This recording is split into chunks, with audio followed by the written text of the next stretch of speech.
Bonjour à tous, je m'appelle Bruno et voici ma partie de témoignage qui explique comment j'ai rencontré celle qui sera ma future femme et avec qui je me marierai en 2019. Mon histoire commence en juin 2018. À cette époque, je vivais avec une femme avec qui je n'étais pas marié. Ça faisait 18 ans que nous étions ensemble. Le couple semblait fonctionner à peu près correctement vu de l'extérieur, mais à l'intérieur, on savait que c'était une coquille vide. Il ne se passait plus rien. Je n'attendais plus rien de cette relation. Et en fait, j'étais un peu embêté, j'étais un peu coincé dans cette relation parce que c'est vrai qu'il y a 18 ans, j'avais fait des promesses. Mais ces promesses, ça faisait longtemps qu'elles avaient été faites, elles n'avaient pas vraiment été tenues. Et là, j'étais dans une vie où je me voyais lentement glisser vers la vieillesse, vers la mort. Il n'y avait pas vraiment d'espoir de pouvoir améliorer la situation, pas vraiment d'espoir qu'un jour les choses iraient mieux, qu'il y aurait un but à tout ceci.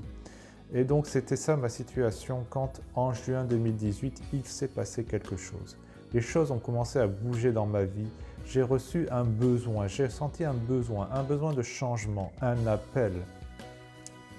Ça s'est manifesté par différentes choses. Je commençais vraiment à en avoir marre de cette relation. Je ne me sentais pas très bien là-dedans. J'avais un envie de changement, j'avais envie de faire des choses nouvelles. Et ça s'est amplifié. Petit à petit, ça s'est amplifié. En septembre 2018, c'est-à-dire à peu près 2-3 mois après, ça allait de plus en plus mal, à un tel point que je n'arrivais même plus à dormir la nuit. Je ne dormais que 2 heures au maximum par nuit. Ça allait vraiment très mal. Je ne sais pas ce qui se passait. J'ai été voir un médecin, j'ai pris des pilules pour le sommeil, j'ai pris sirop pour la toux qui aide à dormir. Rien n'y faisait, je n'arrivais pas à dormir. Je suis allé voir un médecin, mais pareil, ce qu'il me donnait, ça ne me disait rien, ça ne m'a servi à rien du tout. Et en fait, ce qui s'est passé, c'est que j'avais effectivement besoin de changer d'air. J'avais besoin de discuter avec de nouvelles personnes. Et donc, se poser la question, mais comment est-ce que je peux faire ça, sachant qu'autour de moi, il n'y avait vraiment personne de disponible à qui je pouvais parler, que je pouvais rencontrer. Et donc, ce que j'ai fait, c'est que je suis allé m'inscrire sur des sites de rencontres. Je n'avais pas comme but d'aller rencontrer une nouvelle femme, d'aller rencontrer quelqu'un, mais mon but, c'était juste de trouver des personnes avec qui discuter. Et donc, en fait, je me suis inscrit sur plusieurs sites de rencontres. Et à cette époque-là, je n'étais pas abonné, je ne pouvais pas encore discuter avec les gens, mais je pouvais consulter les profils, je pouvais voir qui il y avait, je pouvais voir comment fonctionnait le site. Et à peu près pendant une semaine, comme ça, j'ai parcouru différents sites de rencontres. Et au bout d'une semaine, je suis tombé sur un site, par hasard, qui n'était pas connu. C'était un site, je ne l'avais jamais vu auparavant, je n'en avais jamais entendu parler, je ne connaissais personne qui s'était inscrit là-dessus.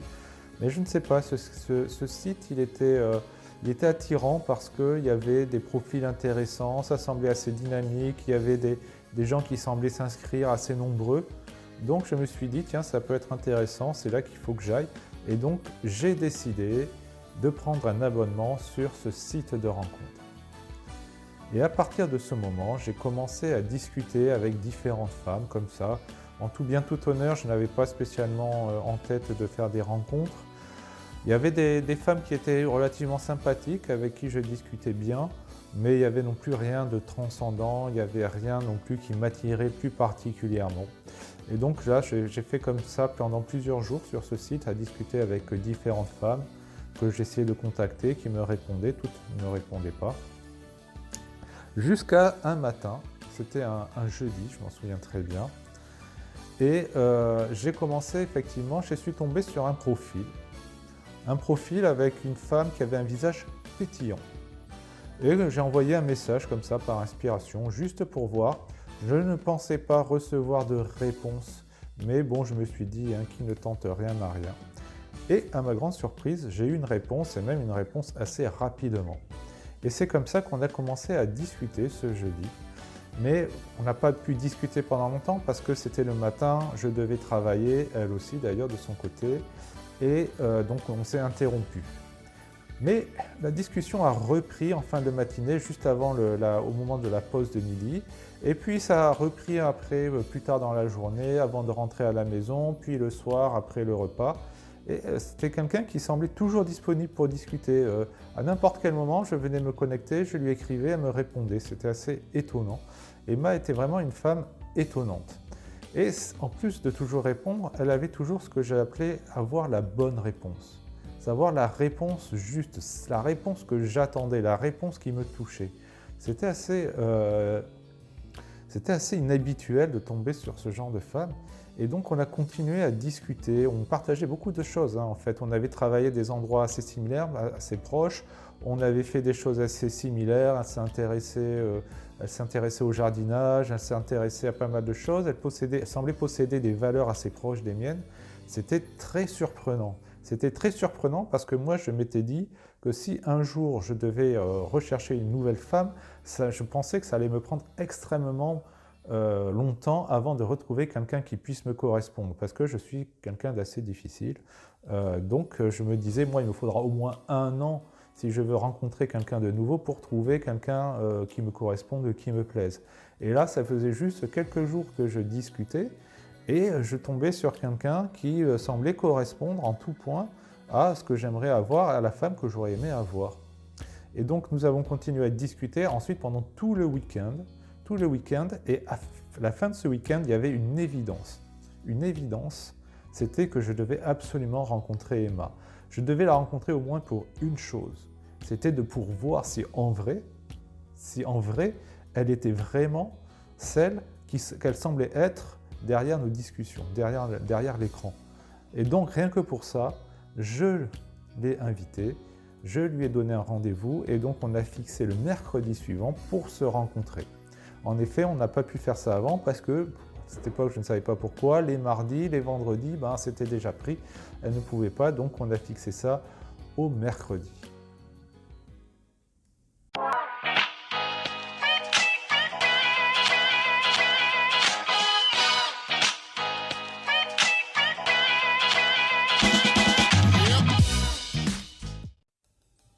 Bonjour à tous, je m'appelle Emma et je vais vous raconter mon témoignage, comment j'ai rencontré celui qui est devenu mon mari en 2019. Donc notre histoire commence un matin de la 2e semaine du mois de novembre.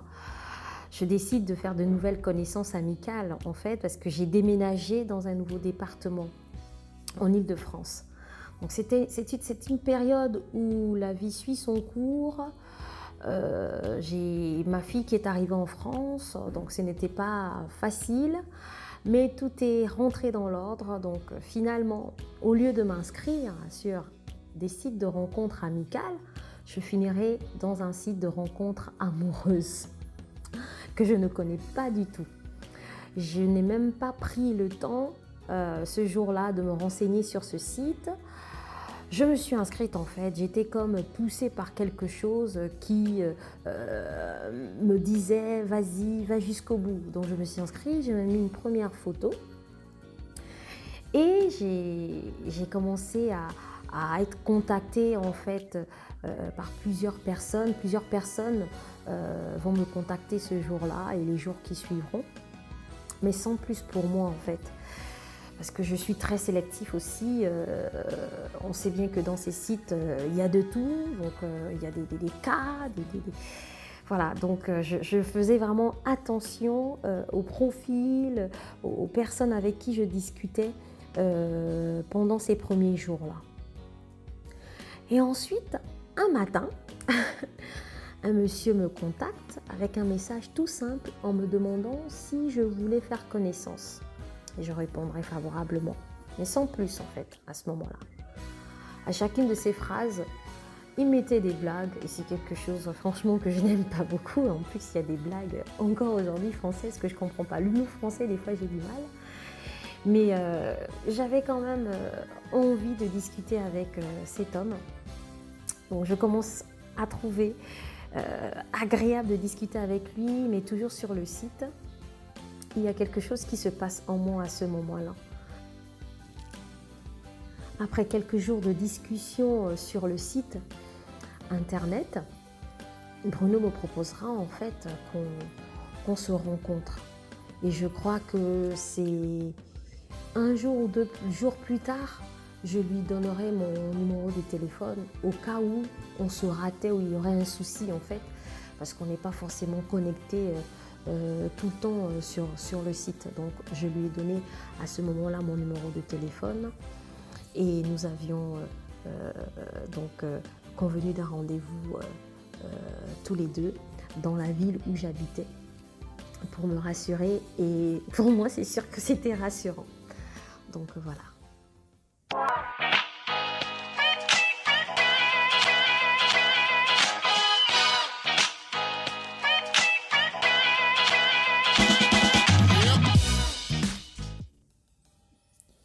Elle a accepté mon rendez-vous.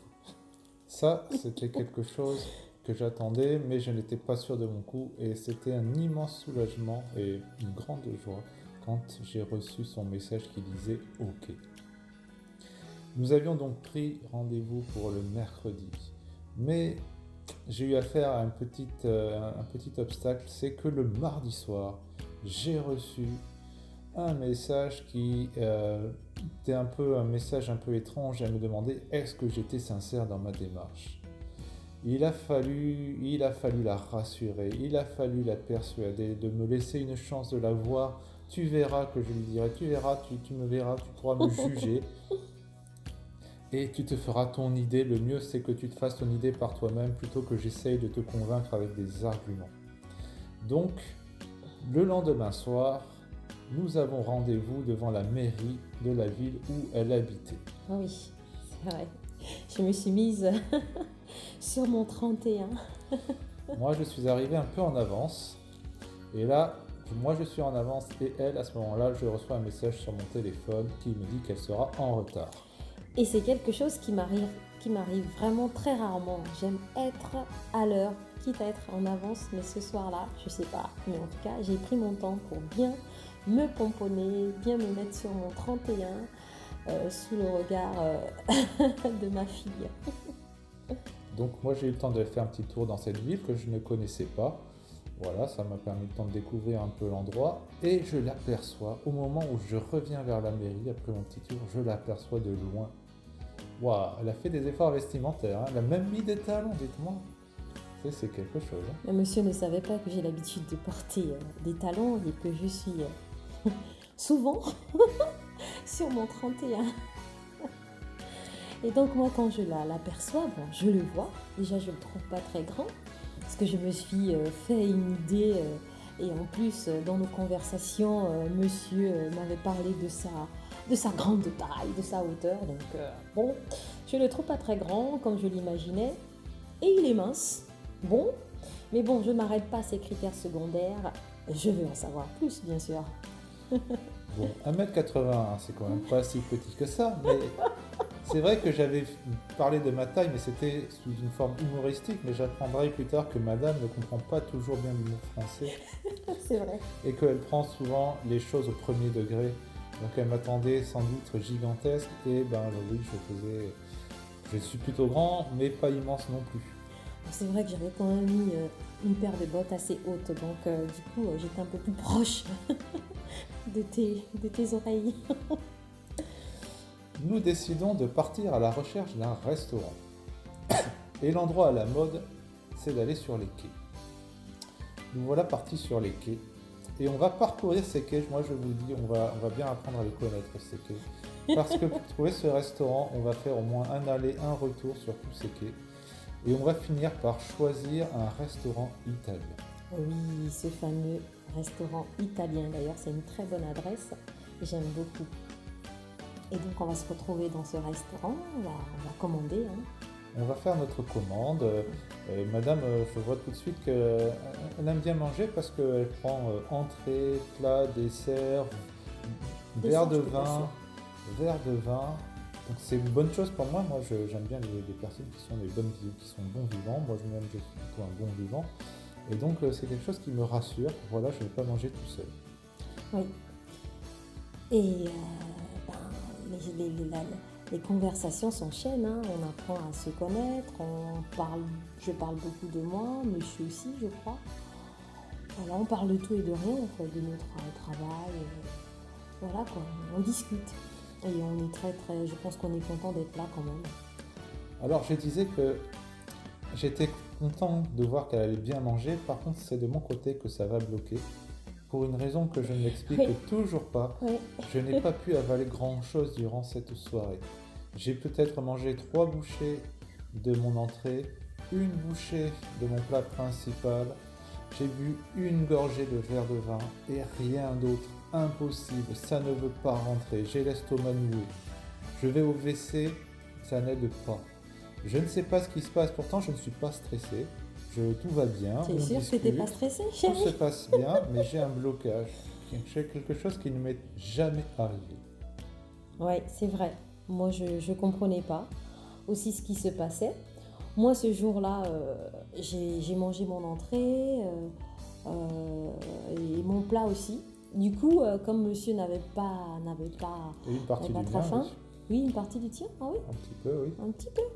Bon, du coup, j'avais pas commandé le dessert parce que je sentais que j'étais là, la mangeuse ce soir-là. Donc voilà. Et ensuite, après le repas, je décide, je lui propose en fait qu'on marche pour digérer un peu, alors qu'il faisait un froid de canard, donc dans les petites rues de la ville où j'habitais. Très belle ville. Le mois de novembre, c'est sûr, il ne fait pas chaud. Et le quai que nous avons déjà parcouru en long et en large, nous allons le voir une nouvelle fois, Mais dans l'autre sens. dans l'autre direction. Elle va m'amener jusqu'au bout du quai. Et bien évidemment, on va continuer à discuter tout le long de la marche. Et donc, arrivé au bout du quai, je me dis, on va refaire demi-tour et on va repartir vers la mairie où il y a la voiture. Mais ça ne s'est pas passé comme ça. Ouais, c'est vrai que j'avais, comment dire, j'avais ce désir, cette envie de prolonger nos conversations. Donc vous voyez que quelque chose se passait déjà. Et pour moi, c'était le fait de marcher, on gagnait en conversation, je veux dire. Et quand on s'arrête, on arrive à la mairie, je lui propose encore qu'on s'asseye sur le banc public et on continue à discuter. Le lendemain, on avait travail, hein. Elle m'a fait faire le tour de la ville, pratiquement complet. Et arrivé à la voiture, ce n'était pas fini. On s'est assis sur le banc. Et au moins 2 fois, j'ai essayé de lui faire comprendre qu'il était temps pour moi de partir, qu'il était tard et que le lendemain, on travaillait tous les deux. Mais à chaque fois, elle faisait semblant, ou je ne sais pas, elle semblait ne pas vouloir s'arrêter et ça continuait. Mais je n'étais pas malheureux de cette chose-là. Ou bien au contraire, j'étais bien heureux de pouvoir continuer à discuter avec elle. Et c'est 30 minutes après s'être assis sur ce banc que enfin je vais prendre congé et je vais pouvoir rentrer. Et ce soir-là, il m'a dit, j'aimerais qu'on se revoie. J'aimerais beaucoup qu'on puisse se revoir une seconde fois. Et moi, j'étais contente en fait. Même si je ne l'ai pas beaucoup montré, mais j'étais contente. Voilà. Donc, moi, ce que je peux te dire sur cette soirée, c'est que cette soirée a été très marquante et très importante pour moi. Il s'est vraiment dégagé quelque chose de fort, quelque chose dont je me suis souvenu très longtemps. Et c'est souvent, plus tard, il y a eu des moments difficiles, il y a eu des choix difficiles à faire. Et cette soirée a été quelque chose, une motivation très importante qui m'a permis de continuer malgré toutes les difficultés qu'on a rencontrées, malgré toutes les remises en question qu'il a fallu faire. Cette soirée a vraiment été très importante, cruciale pour notre relation plus tard. Oui, c'est vrai que nous avions passé une très belle soirée. Ouais, très beau souvenir. Merci Seigneur. Amen.